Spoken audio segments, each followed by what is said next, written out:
저는 그 말을 듣는 순간 그 자리에서 눈물을 참지 못했습니다. 식당 한복판에서 사람들이 다 보는 앞에서 60이 넘은 남자가 엉엉 소리를 내며 울었습니다. 부끄럽지 않았냐고요? 네, 부끄러웠습니다. 그런데 그보다 더 큰 게 밀려왔습니다. 살면서 그렇게 많이 울었던 적이 없었어요. 아내를 잃었을 때도, 사업이 무너졌을 때도, 아들과 연락이 끊겼을 때도 저는 울지 않았습니다. 남자는 눈물을 보이면 안 된다고, 그게 강한 거라고 믿으며 살았으니까요. 그런데 고작 말 한마디에 저는 그 오래된 믿음이 와르르 무너지는 걸 느꼈습니다.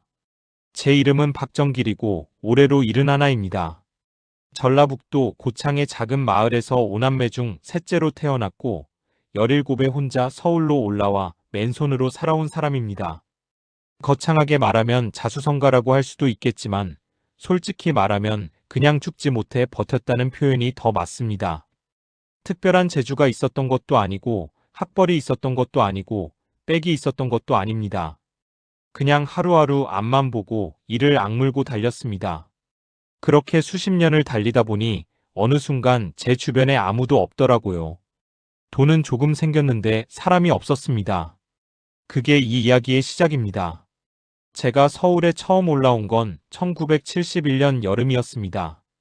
요즘 애들은 상상도 못할 겁니다. 그때 서울역에서 내렸을 때 저는 아는 사람이 딱 한 명 있었습니다. 우리 마을 출신으로 먼저 상경한 최 씨라는 사람인데 그 사람이 영등포 쪽 공사판에서 일한다고 해서 무작정 찾아갔습니다. 가방이라고는 어머니가 싸주신 보자기 하나, 그 안에 속옷 2벌과 된장이 들어있었습니다. 어머니는 제가 떠나는 날 아침 밥도 제대로 못 드시고 마당 한켠에서 혼자 울고 계셨는데 저는 그 모습을 보면서도 못 본 척했습니다. 뒤돌아서면 저도 울 것 같아서요. 그게 어머니와의 마지막 행복한 기억입니다. 그 뒤로 어머니가 돌아가실 때까지 저는 제대로 효도 한 번을 못했습니다. 영등포 공사판에서 일을 시작했습니다. 시멘트 자루를 나르고 벽돌을 쌓고 철근을 옮기고 하루가 끝나면 온몸이 돌덩이처럼 굳었습니다. 그래도 밥은 먹을 수 있었고 잠잘 곳은 있었습니다. 공사판 옆에 지어놓은 한바집 한켠에 간이침대를 놓고 10명 가까이가 같이 잤습니다. 냄새나고 좁고 더웠지만 그게 당시 우리 모두의 현실이었으니까 크게 불만도 없었습니다. 그렇게 2년을 보내고 나서 저는 조금 다른 길을 찾고 싶었습니다. 공사판 일이 싫었던 게 아니라 내 손으로 뭔가를 만드는 일을 하고 싶었습니다. 그때 마침 을지로 쪽에 작은 철물점에서 심부름꾼을 구한다는 얘기를 들었습니다. 월급이 공사판보다 적었지만 지원했습니다. 그 철물점 주인이 바로 이 이야기에서 제일 중요한 사람 중 하나인 강상철 사장님입니다. 강 사장님은 당시 40 초반이었고 을지로에서 10년 넘게 철물점을 운영하고 있었습니다. 키가 작고 마른 분이었는데 눈빛이 날카로웠습니다. 처음 면접을 보러 갔을 때 사장님은 저를 위아래로 훑어보더니 딱 한마디 하셨습니다. 학교는 어디까지 나왔어? 저는 솔직하게 말했습니다. 중학교 졸업했습니다. 그러자 사장님이 잠깐 침묵하더니 그래. 일단 해봐라고 하셨습니다. 그게 전부였습니다. 철물점 일은 생각보다 다양했습니다. 손님들한테 물건을 파는 것뿐만 아니라 근처 공장이나 가게에 배달도 다니고 재고를 정리하고 간단한 용접 작업도 보조했습니다. 저는 일을 배우는 게 좋았습니다. 강 사장님도 처음엔 저한테 별 기대를 안 하시는 것 같았는데 6개월쯤 지나니까 저를 대하는 눈빛이 달라졌습니다. 그러던 어느 날 사장님이 퇴근 후에 저를 근처 국밥집으로 데려가셨습니다. 뭔가 잘못한 게 있나 싶어서 긴장했는데 사장님은 소주 한 잔을 따라주시면서 이렇게 말씀하셨습니다. 정길아, 넌 더 할 수 있어. 딱 이 말이었습니다.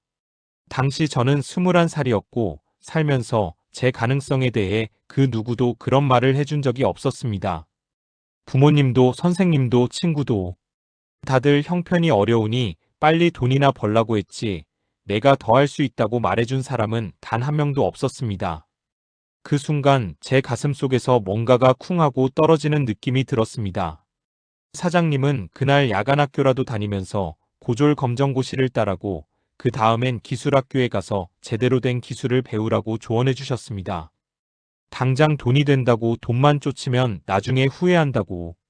저는 그날 밤 집에 돌아와서 처음으로 제 미래를 진지하게 생각해 봤습니다.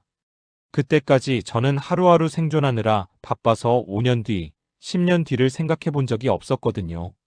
그렇게 해서 저는 야간 중학교 과정부터 다시 시작했습니다. 낮에는 철물점에서 일하고 저녁에는 학교에 갔습니다. 몸은 힘들었지만 이상하게 살아있는 느낌이 들었습니다. 검정고시로 고졸 학력을 만들고 그 다음엔 주경야독으로 기계 관련 기술 자격증을 하나씩 땄습니다.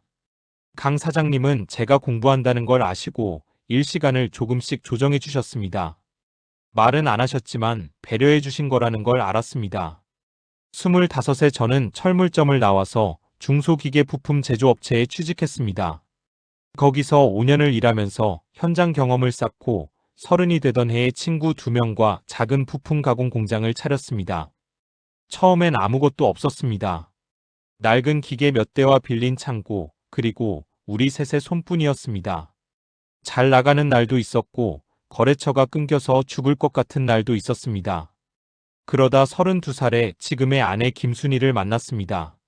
순희는 같은 동네 봉제 공장에서 일하던 여자였습니다.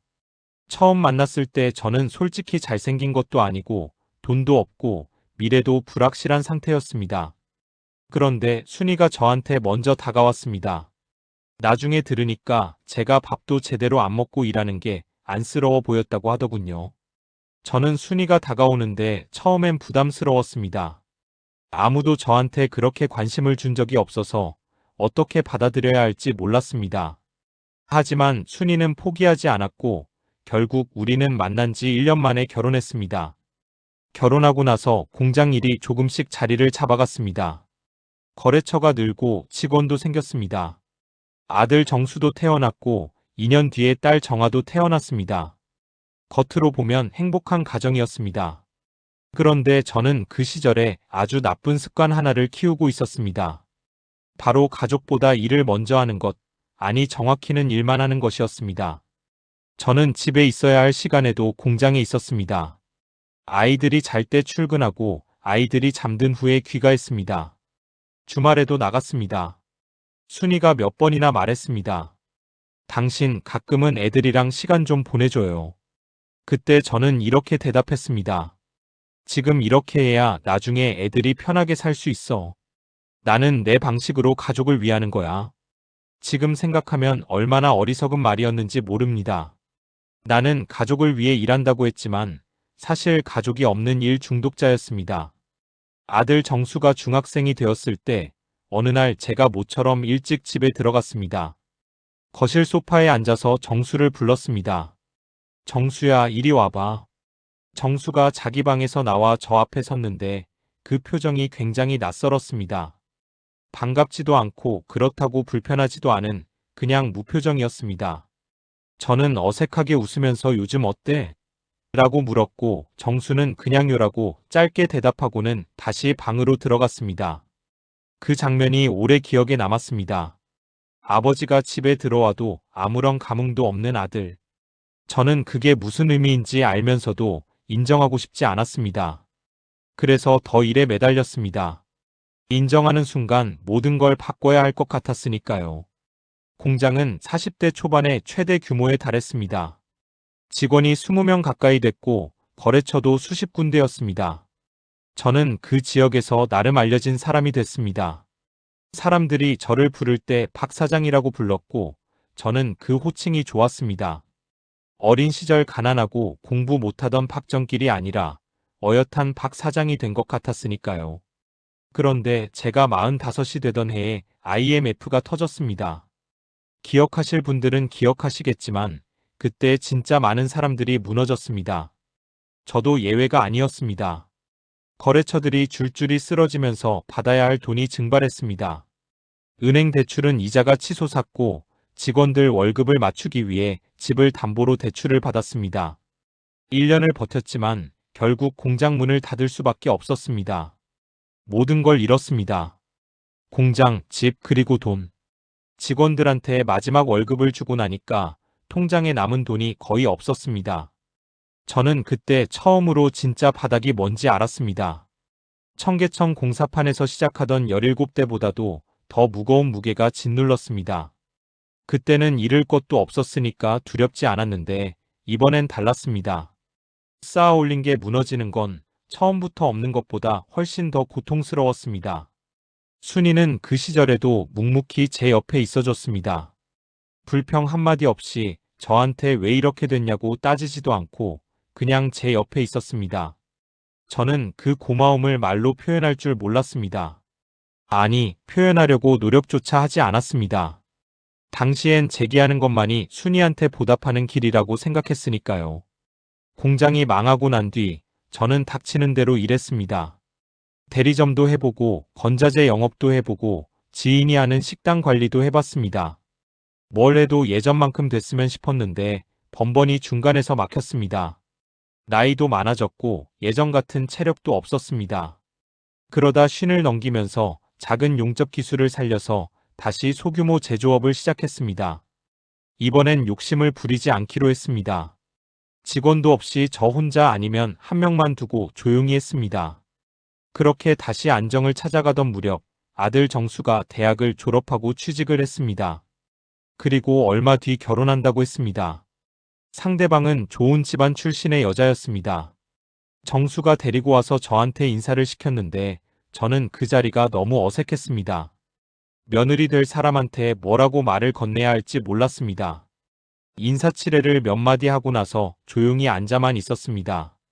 나중에 순이한테 들으니까 며느리가 아버지가 너무 무뚝뚝하신 것 같다고 했다더군요. 틀린 말이 아니었습니다. 정수 결혼식 날 저는 양복을 차려입고 하객들한테 인사를 받았습니다. 사진을 찍고 웃고 그런데 어딘가 몸이 붕 뜬 것 같았습니다. 내 아들 결혼식인데 남의 집 결혼식 같은 느낌. 정수 옆에 섰을 때 아들이 저한테 환하게 웃지 않았습니다. 웃긴 웃었는데 진심이 담긴 웃음이 아니었습니다. 저는 그걸 느꼈습니다. 느끼면서도 뭘 어떻게 해야 할지 몰랐습니다. 정수는 결혼하고 분가했고 딸 정아도 출가했습니다. 집에 순이와 저 둘만 남게 됐습니다. 순이는 밝은 척했지만 저는 가끔 순이가 혼자 있을 때 멍하게 창밖을 보고 있는 모습을 봤습니다. 뭔가 말을 건네야 할 것 같은데 저는 그 말을 찾지 못하고 그냥 지나쳤습니다. 예순이 된 해봄이었습니다. 순이가 병원에서 검사를 받은 후 저한테 조심스럽게 얘기를 꺼냈습니다. 유방암 초기라고. 저는 그 말을 듣는 순간 머릿속이 새하얘졌습니다. 그 오랜 세월 동안 감정이라는 걸 꾹꾹 눌러왔는데 그 순간만큼은 공황 상태가 된 것 같았습니다. 순이는 오히려 저를 다독이면서 초기니까 괜찮을 거야. 너무 걱정 말라고 했습니다. 아픈 사람이 아픈 사람 걱정하는 남편을 위로하는 상황이 됐습니다. 수술은 잘 됐습니다. 항암 치료도 받았습니다. 저는 그동안 처음으로 공장 일을 완전히 접어두고 병원에 다녔습니다. 순이의 치료 스케줄을 챙기고 음식을 만들고 검사 결과를 기다렸습니다. 평생 해본 적 없는 일들을 그때 처음 했습니다. 이상하게도 그 시간들이 힘들었지만 한편으로는 제 삶에서 가장 충만한 시간이기도 했습니다. 매일 아침 순이가 밥을 먹는 걸 옆에서 보고 밤에 잠드는 걸 확인하고 그때 처음으로 제가 그렇게 오래 함께 살면서도 순이를 제대로 본 적이 없었다는 걸 깨달았습니다. 순이의 치료가 어느 정도 마무리되고 상태가 안정됐을 무렵이었습니다. 순이는 회복 중이었고 저도 조금 긴장이 풀린 참이었습니다. 그러던 어느 날 저녁 우리 둘이 식탁에 앉아 밥을 먹고 있었습니다. 특별한 날도 아니었고 그냥 평범한 저녁이었습니다. 된장찌개에 나물 몇 가지. 밥을 먹다가 순이가 갑자기 수저를 내려놓더니 저를 바라봤습니다. 순이의 눈에 눈물이 고여 있었습니다.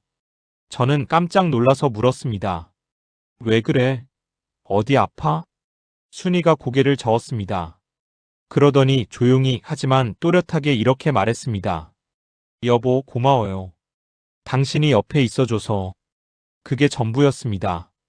딱 그 말이었습니다. 어찌 보면 별것 아닌 말입니다. 부부 사이에 오갈 수 있는 흔한 말이죠.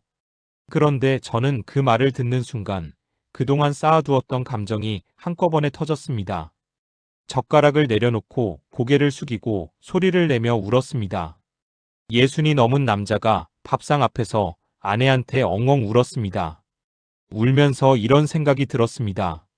나는 평생 이 사람 옆에 있어야 했는데 왜 이제서야 처음으로 옆에 있다는 말을 들었을까? 수십 년을 같이 살면서 내가 이 사람한테 제대로 옆에 있어준 적이 있었던가? 공장 문을 닫고 아이들이 떠나고 아내가 아프고 나서야 비로소 내가 제자리에 선 건 아닐까? 그런 생각들이 울음 사이로 밀려왔습니다. 순이도 울었습니다. 우리 둘이 된장찌개가 식어가는 밥상 앞에서 아무 말도 없이 한참을 울었습니다. 그 순간이 제 70평생에서 가장 진실한 순간이었습니다. 말 한마디가 그렇게 사람을 바꿀 수 있다는 걸 저는 그날 처음 알았습니다.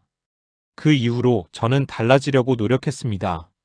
오래된 습관이 한 번에 바뀌지는 않으니까요. 매일 아침 순이한테 인사를 했습니다. 처음엔 어색했습니다. 수십 년을 함께 살면서도 아침 인사 한마디가 그렇게 어색할 수 있다는 게 스스로도 황당했습니다. 그래도 했습니다. 어색해도 했습니다. 정수한테 전화를 했습니다. 용건 없이 그냥 잘 지내냐고. 정수가 전화를 받으면서 뭔가 의아한 듯 잠깐 침묵하더니 대답했습니다. 네, 아버지. 잘 지내요. 아버지는요? 그 짧은 대화가 얼마나 어렵고도 소중했는지 전화를 끊고 나서 한동안 멍하니 앉아 있었습니다. 딸 정아한테도 연락했습니다. 정아는 연락이 오자 놀라면서 아빠, 무슨 일 있어요? 라고 물었습니다. 저는 쓴웃음이 났습니다. 내가 용건 없이 연락하는 사람으로 살지 않았다는 걸, 아이들이 그걸로 저를 인식하고 있었다는 걸 새삼 실감했습니다. 그로부터 1년쯤 지난 무렵 아들 정수가 저한테 연락을 해왔습니다. 주말에 손자 현우를 데리고 오겠다고. 현우가 그때 5살이었습니다. 저는 그날 아침부터 괜히 긴장됐습니다. 손자를 만나는 게 왜 그리 긴장되는지 남들이 들으면 우스울 일이지만 저한테는 진짜였습니다. 현우가 왔습니다. 정수와 며느리 손을 잡고 현우가 처음엔 저를 보고 할아버지인 걸 알면서도 낯을 가렸습니다. 저는 어떻게 아이한테 다가가야 할지 몰랐습니다.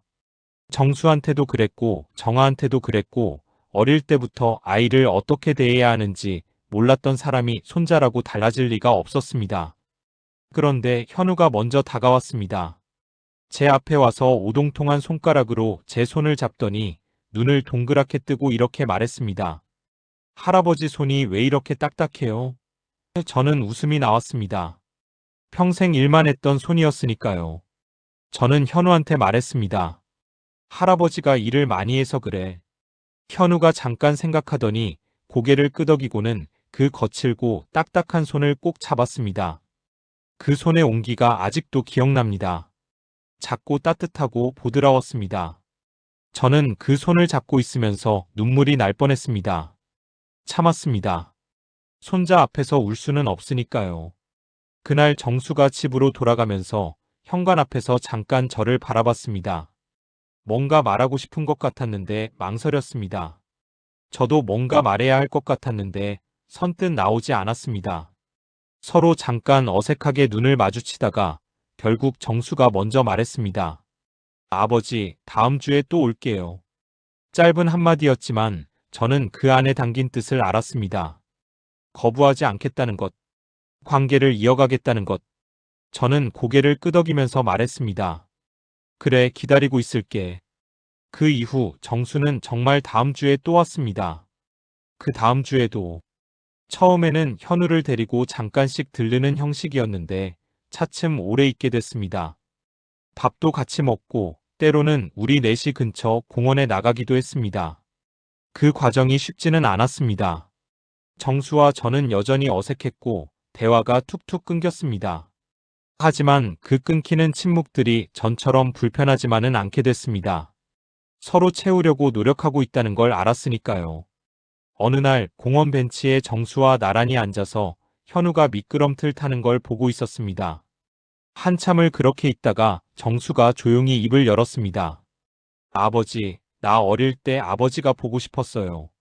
저는 그 말에 대답을 못했습니다. 뭐라고 해야 할지 몰랐습니다. 미안하다고 해야 하나, 나도 알고 있었다고 해야 하나. 한참 있다가 저는 이렇게 말했습니다. 그래서 나도 미안해. 정수가 고개를 들지 않고 알아요라고 했습니다. 그날 이후 우리 부자 사이에 뭔가 실한 올이 이어진 것 같았습니다. 튼튼하지 않고 가느다란 실이지만 그래도 연결이 됐습니다. 그걸로 충분하다고 생각했습니다. 처음부터 굵은 밧줄 같은 관계는 아니어도 되니까. 우리는 이제야 시작하는 거니까. 제가 이 이야기에서 꼭 하고 싶은 말은 이겁니다. 저는 평생 강하게 사는 게 잘 사는 거라고 믿었습니다. 감정을 드러내지 않는 것, 흔들리지 않는 것, 일을 해서 돈을 버는 것, 그게 남자가 가족을 사랑하는 방식이라고 생각했습니다.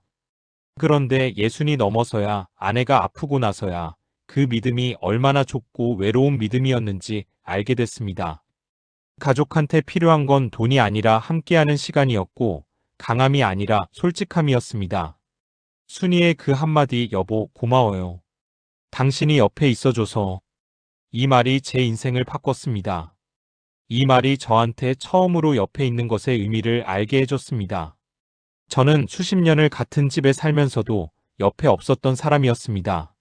몸은 같은 공간에 있었어도 마음은 늘 공장에, 거래처에, 숫자에 가 있었습니다. 가족과 같은 밥상에 앉아서도 통장 잔액을 계산하던 사람이었습니다. 지금 저는 71입니다. 공장은 정리했고 순이와 둘이 살고 있습니다. 순이의 암은 현재까지 재발 없이 잘 관리되고 있습니다. 정수 가족은 한 달에 두세 번 옵니다.